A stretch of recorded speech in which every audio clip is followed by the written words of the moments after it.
Hi, everybody.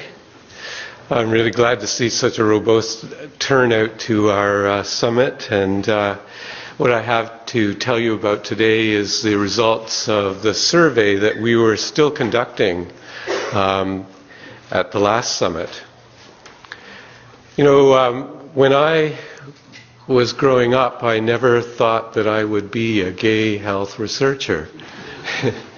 And even when I was in my undergrad and graduate work, I never thought that I would be a gay health researcher. And so you can see that there's been a huge amount of social change between when I was the age of going to school and our investigators that you saw yesterday were there presenting as if possibly they could be gay health researchers in their lives.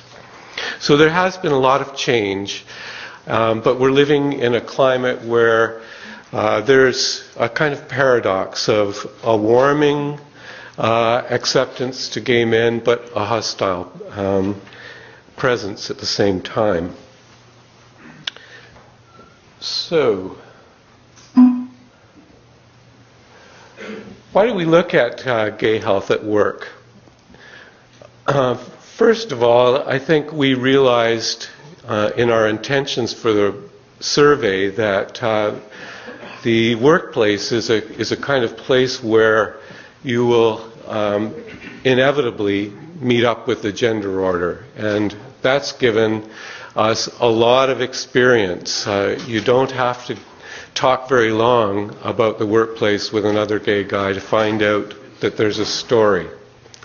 But also that there's a place in population health policy, which is the policy of Canada for the workplace. And matter of fact, the foundation study from which the theories of population health emerge come from what was known as the Whitehall study.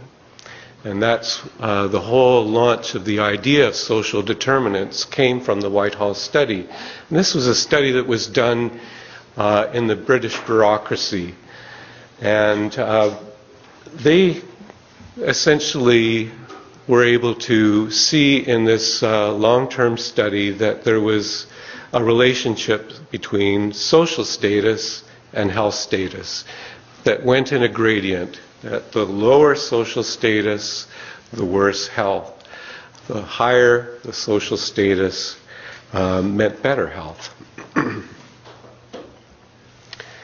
And so in order to see whether we could find anything about this within the survey, we had to resort to a number of theories that are all working together here. And the first is population health. The author of that was Sir Michael Marmot, who is well known now at WHO and a great proponent of population health theory. Minority stress, we had Meyer here last year, and he is one of the leading proponents of minority stress theory as it applies to GLBT. Intersectionality, with here we're working with Elena Hankivsky, and syndemic production with Ron Stahl and his colleagues.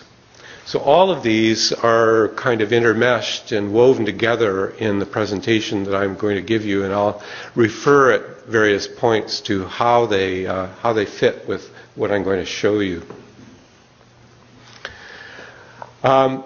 Sex Now was just an incredible event again this year with 8,607 participants overall. It's an unprecedented survey of gay men in Canada, and we're so happy that that this turned out in the way that we had hoped, and we had such a robust sample that we have to thank this group of young guys that we worked with for helping us to achieve. The investigators helped in virtually every part of the survey. They were there with us. They were doing hands-on learning, but we were constantly in dialogue with them about how the gay experience was fitting into their lives. Again, knowing that there's such a difference between my generation's views and our experiences and theirs, this is such an important dialogue to invest our time in. But I think one of the things that I just want to add to their presentation that you couldn't really see, or maybe you did, was how much fun this whole experience was. We thought that maybe there was something to the idea of having a volunteer group learn about research in all of its parts, but we really didn't know whether it would work, and we've ended up feeling that, wow, we've got something here, and we can continue to work with it. This was some of the advertising that we did to promote the survey across the country. Again, this was a lot of work. We went 5 months to pull this survey together, and it takes an enormous amount of concentration to actually achieve this kind of sample. So anybody who's thinking that we could just go out and get this 8,000 people to do the survey, it just didn't happen that way. There was a lot of work. This will show you just how robust the sampling was across the country. We hit every province and territory, and what we're trying to show you here is that it's broken out as well between suburban, rural, and urban men.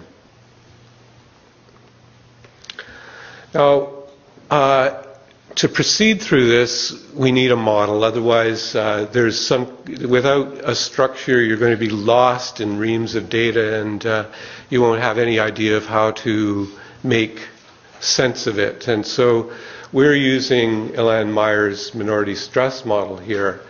I'm going to get into each one of these, but let's just say that, that it's a dynamic model, so things are reinforcing each other.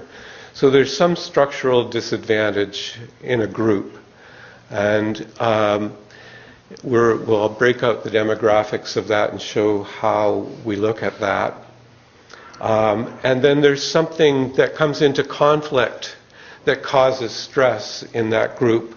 And we're not talking about just ordinary stress that everybody has, but we're talking about the excess stress that comes from that structural disadvantage. That then, from there being that much excess stress, mental disorders arrive. And those mental disorders are not just one particular disorder, but a whole array of things that might happen. And these all then reinforce each other. Anybody who is here for the First Nations presentation yesterday will see the same model expressed in their presentation. There's a social disparity hypothesis to it all. In other words, there's a difference between groups that has to be seen within the data. And the hypothesis is that the disadvantaged will always fare worse as far as their health. And so we're going to see if that is in fact true within the Sex Now data. So again, we're going to rely on Ilan's analytical strategy here that was outlined in one of his papers that I had to be very, very thankful for him writing, because without it, I wouldn't have been able to do this analysis. So we've got a 3-stage analysis.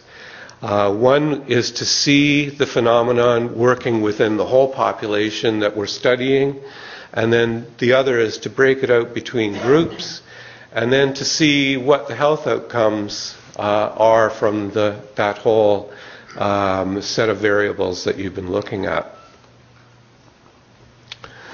Now, there are some real challenges to this, and Ilan raised them last year at the summit. People's recall of events is sometimes not very good. Sometimes people recall things that didn't happen. There are a lot of non-events in this whole sphere. You can think of how do you measure an atmosphere at work? that never really comes to people saying anything, but it's an atmosphere. You feel oppressed in this environment. How do you measure that? It's very, very difficult, and yet it can be very potent.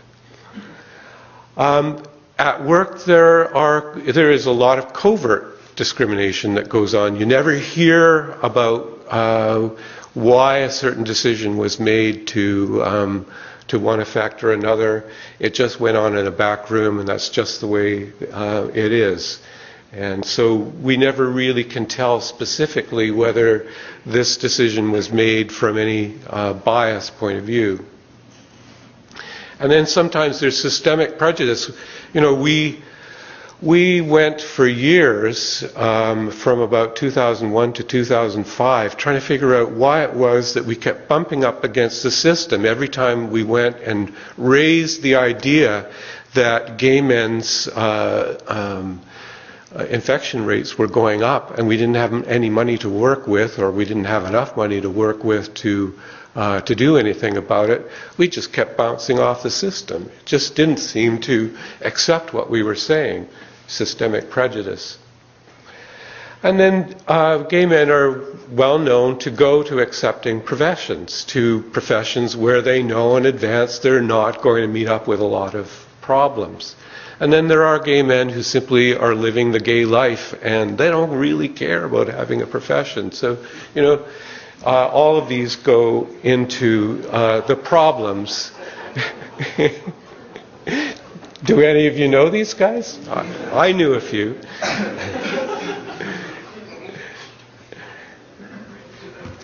So we'll first go to the within-group analysis, and we'll look at some of the questions that we asked in the survey and see how they were answered in the whole. And this was, do you believe that your workplace is supportive? And you see that there's quite a lot of agreement with that. It looks like about 60% agreement. And but there's some people that are uncertain, and a certain amount that disagree. But on the whole, people see that workplaces have grown supportive. Just an Angus Reid poll that was done last year of LGBT people supported exactly the same thing that we're showing here. That, in fact, they were able to put a date to it that within the last 5 years, people have noticed that the workplace has grown more supportive. So again, things are really changing. But you look at the importance of privacy at work, and you see something very opposite that still there are a lot of people who, in fact, almost the same 60% that feel that privacy is very important. Again, supported by the Angus Reid study. And so there's also a group that really they just don't know. It's hard to say. Another question that we asked was, did your sexuality channel your career? And you see here that about half of the people would say totally unlikely. So you have to wonder what exactly did channeling mean to people, and so there's various other answers to this. We have some uncertainty, and some people who would say that it's anywhere from very likely to somewhat unlikely. Did your sexuality help or hurt your career? And here we find that actually the big answer is it didn't have any impact at all. In some people it actually helped. But there is about, what you see, about a quarter of the people who feel that it either helped and hurt or hurt their career. And we'll see a little later on just what happens to those people who feel that their career was hurt. And then a very important question, who knows you're gay at work? And I've tried to give you an impression here. 39% was actually very similar to the Angus Reid results. that people are keeping it totally undisclosed.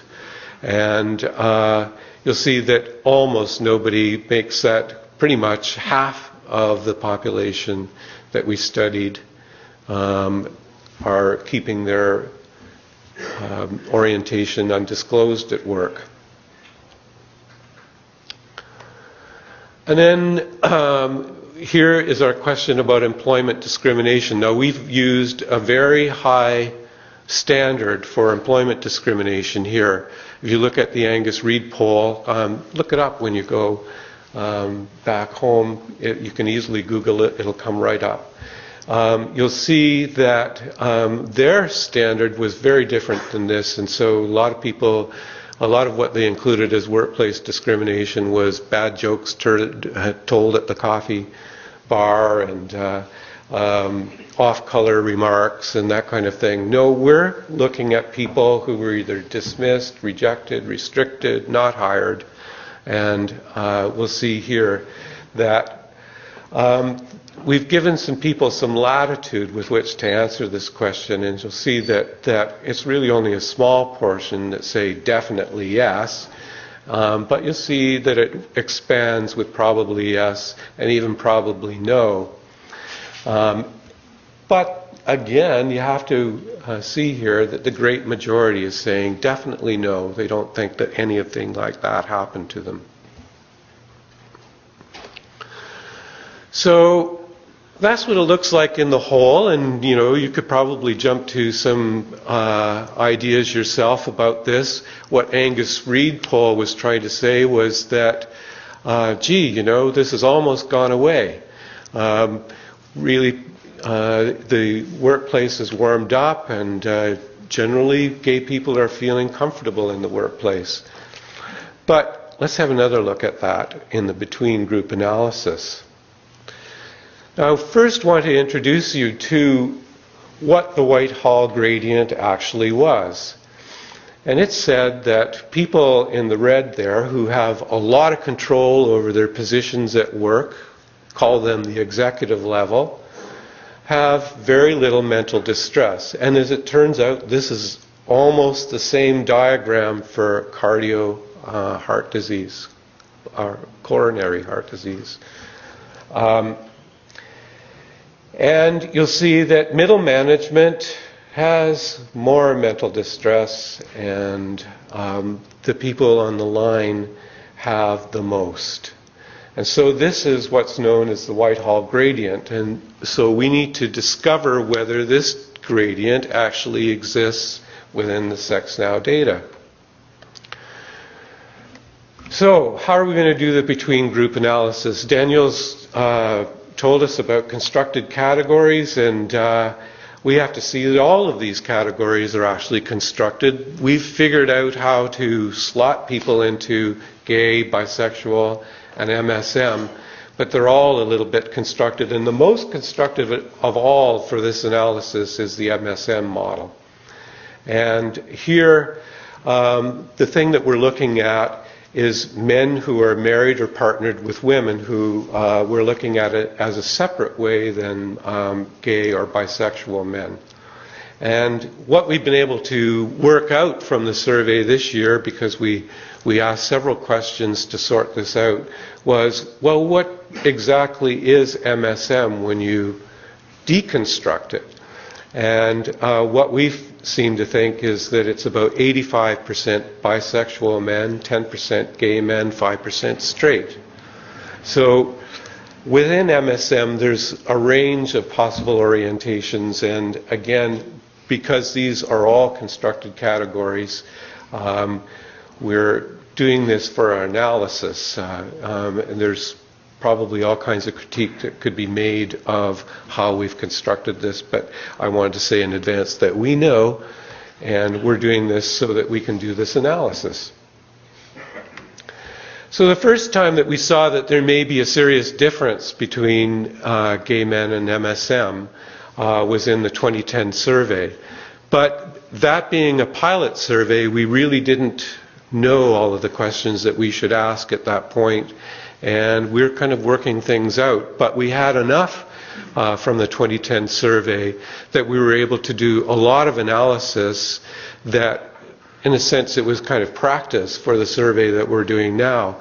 The analysis that we learned to do on the 2010 survey brought us to the point where once we got 2011, we were able to dive right in, knowing what we wanted to get out of it. And so, in terms of annual income, you'll see that we have the Whitehall gradient, that it turns out that less than 50% of gay men in the sample made more than $50,000, whereas more than 50% of bisexual men and almost 70% of MSM made over $50,000 a year. So this is the first sort of glimpse that we have into the gradient. We found similar things with the property, but we asked the question a different way, and so I wasn't able to display it. We wanted different information out of the property question. I wish we hadn't changed it, but that's the way research is sometimes. Let's look at higher education. So here we have gay men, the majority of gay men who have college, university. And so we've got a situation here where we have gay men on average have higher education, but on average have lower income than the rest of the gradient. And so let's look again at some of these questions. Who thinks privacy is important? Well, isn't it interesting that you could break it out this way and you see the gradient? That really, about a third of gay men feel that privacy is important at work. And we see this particularly with our investigators, that we have an emerging generation that is full of outness. And they're not even thinking about restricting who knows about their sexuality at work. But it's very different for bisexual and gay men. Those who perceive their work supportive, it's not quite the same sort of gradient here, but again, it's gay men that come on top, and they perceive their workplace as supportive, but far more than bisexual and MSM. Did your sexuality channel your career? Gay men are more likely to feel that than bisexual or MSM, and again, that probably has something to do with how out they are. Have you ever attended an event with a woman to blend in?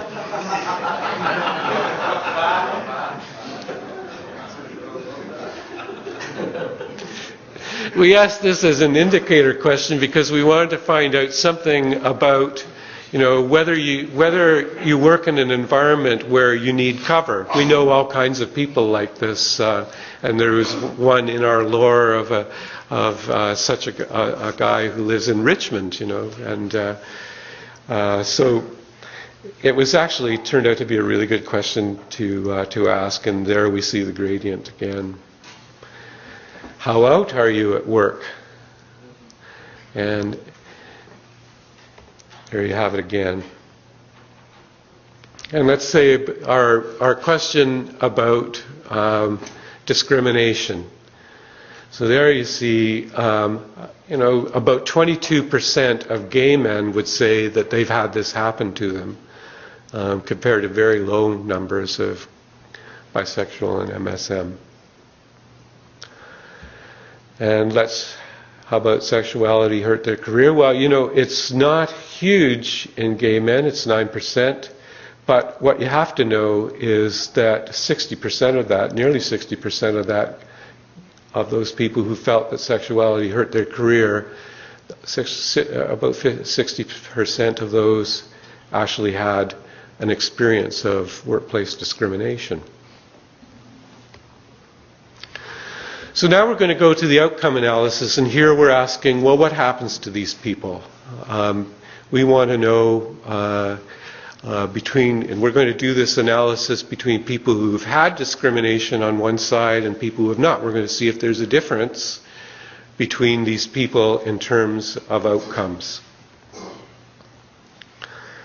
Now here's where intersectionality comes into it. There are probably people in the room who would call this list the controls, the demographic controls of this analysis. But it's interesting the way intersectionality sees this as the axes of social disadvantage and possibly advantage, depending on what side you're looking at. And in gender, here, we still have to consider gender because, as intersectionality has informed us, there are different status positions that go on within gender, not just between genders. And so when we break out MSM against gay men, we're looking at in-gender status. And you can see from our gradient analysis that there actually is in-gender status going on. And so some of the other factors, age, ethnicity, education, income, sexual orientation.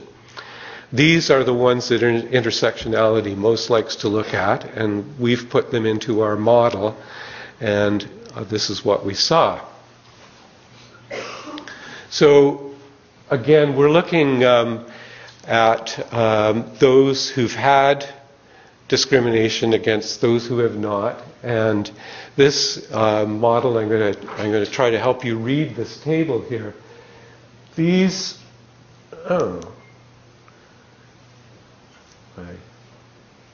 let me just say this. That I can't find a working laser. That low values of significance mean they're highly significant. There's a lot of things in statistics that work kind of counterintuitively like that. So low values mean that they're highly significant. And in odds ratios, high values mean that they're very important. So what we saw from looking at the axes of social disadvantage was that lower age was very important. Thank you.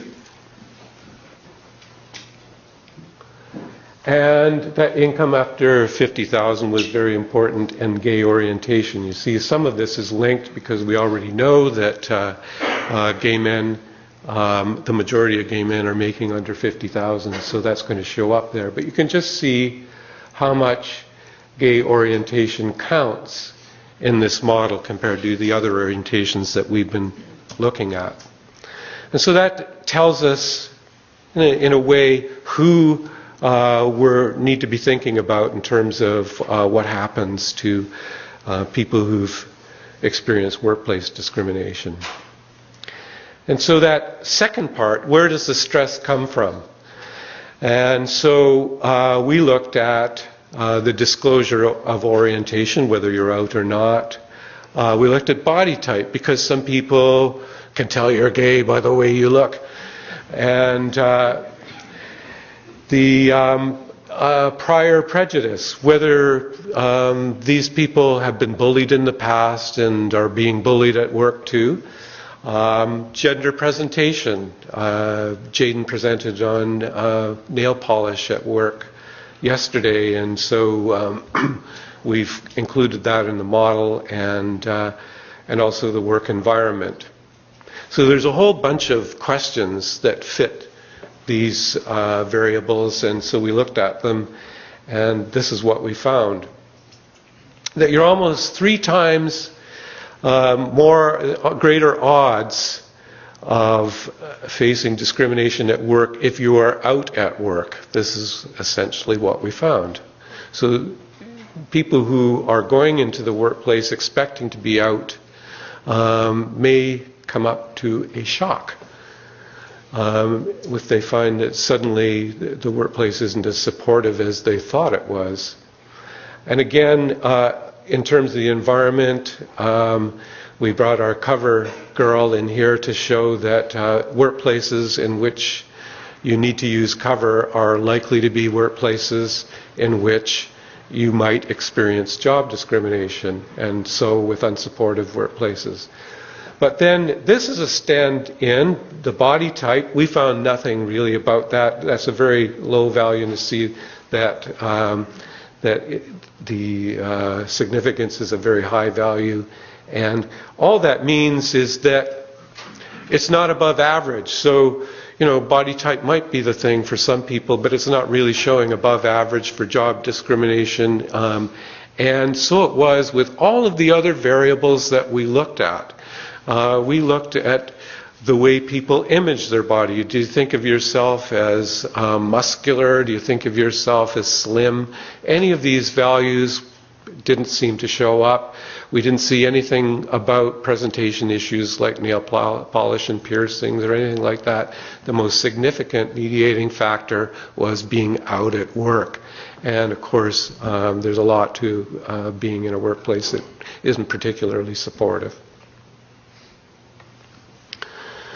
So then we'll move on then to the health outcomes. And in the model we saw that there's an S on the end of mental disorders. And so these are all of the possible mental disorders that we looked at in the survey.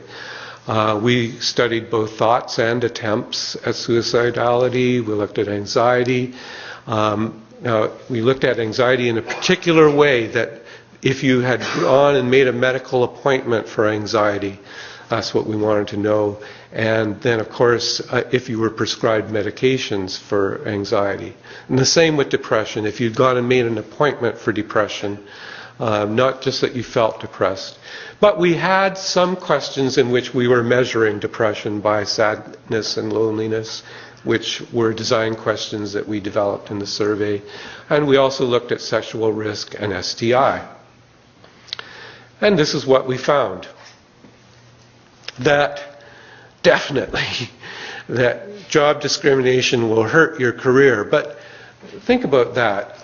That's a very high odds ratio that we're seeing there. And somebody who's been thwarted in their career is going to have a pretty strong emotional reaction to that.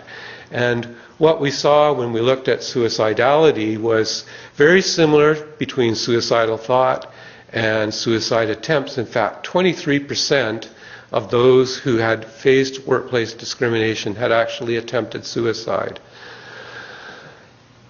What we didn't see was a lot of depression in the model. And that was a bit of a surprise, because if you were here at the presentation that I did last year, we saw that one of the big results from bullying was depression. And so we were almost expecting to see that, and it just didn't turn out. But what was the surprise was that sexual risk turned up. And we corroborated that by looking at STI and found that I've just given one example here, but there was elevations in some of the other STIs, particularly syphilis here. But this one's showing it for gonorrhea. So this is all very interesting, because what we expected to see was the depression. We didn't see it. Some people would say that suicidality is a form of depression. But obviously, the standard of depression that we were asking here was whether you got an appointment to see a counselor or a doctor. And that didn't seem to be anything above average. But what's interesting is that we veer off into sexual risk. And isn't this just like gay guys to go out and deal with it in terms of having a lot of sex? And what interests me about this is, getting back to the syndemic, is that we're seeing essentially the path into the syndemic here. And so the syndemic, if you haven't been paying attention to this language, is that there are multiple problems going on with gay men that are expressed through drugs and alcohol, through depression, through multiple problems that are coming out that eventually end up making people very vulnerable to the potential for HIV infection. Now, a lot of papers that you will see will leave it here, that this is the model. We know enough. It's gay guys that are getting the job discrimination. They're getting it because they're out at work. It really hurts their career and it causes a lot of suicidality.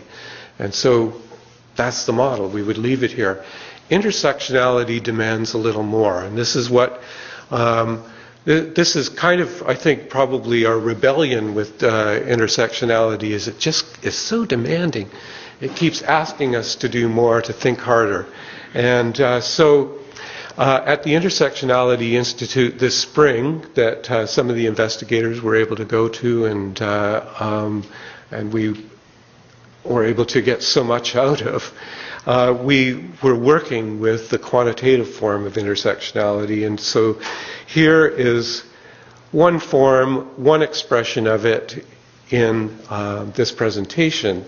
And that is that we're going to recheck the model between gay men and bisexual men to see if there's any real difference in these outcomes. And funny thing, there is. So what was totally undisclosed in the model before is now coming out in a new way, and we see that there actually are some differences that amongst bisexual men, that body type actually did make a difference. That suicidality wasn't an issue with bisexual men. It hurt their career for sure, but, and here's the big difference, what we see when we break it out between gay men and bisexual men is that the sexual risk turned up even higher in gay men, and we didn't see it at all in bisexual men. And again, reinforced by what we saw in the picture with STI, it came up in gay men, but not in bisexual men. So this is just a way, and the crudest way, I have to say, of breaking out an intersection and showing what the possibility of understanding a regression model is when you take it that step further and look at the intersection between gay men and bisexual men. And we could do the same thing between gay men and MSM and quite a few other differences that I'll show you here. Now I just want to show you one last gradient. And wouldn't you know it? This is the gradient of the Global Fund. This is data that Barry Adam presented last year and presents in millions of dollars. Who gets what in the Global Fund. And it's this time we're not showing gay, bisexual, MSM, but we're showing gay, sex workers, and IDU. But isn't it interesting where gay men fit in this particular little gradient at the bottom? And that, in a way, is trying to show you what I'm, in a sense, what the whole picture is trying to say is that we're dealing with a structural problem that has not gone away, that it still exists today and is reinforced throughout everything that we do. It's not simply that it's affecting people's behavior, but the issue is structured within the whole of our society, and gay men, because of their place, our place in society, we are the recipients of this place in the Global Fund. So there's other possible intersections that we could look at. This can go on a long time, this kind of regression analysis. And so we have age, class, ethnicities, HIV status. These are all potential variables that we could look at. And we will continue to look at them. I can already see that there are some differences with HIV positive men, again, in the model. But I haven't presented them here yet. We haven't really gotten down to that. So just, to a few limitations here to think about. This is a cross-sectional survey. It's not, it's not clinical evidence. We don't have a population sample, even though we'd like one. We just have a very large national sample. A population sample would be like 46,000, 50,000 people, and that the sampling procedure would have been done in a very standardized way. But that is a structural issue too, because of gay men's place in society that we've just through the gradient. We don't have a population sample because we can't convince people that it's necessary. And even if we did, according to Ron Stahl and his group, we probably wouldn't have the right questions within the population sample that would give us the evidence we got today. We're doing internet sampling. A lot of this is self-report, and eventually we'll come to the right questions in which we can really get a definitive answer. I want to acknowledge our funders who believed in the possibility of this study, particularly the Vancouver Foundation. They are the funder that got the survey going, and we really have to thank them for believing in the possibility of this study. And I have to say, we went out in this grant against a lot of really high, powerful scholars as well. So we're very grateful. And it takes a lot of people in dialogue to make this happen. So I'm going to leave it there and pass it on to Aaron. Thank you very much.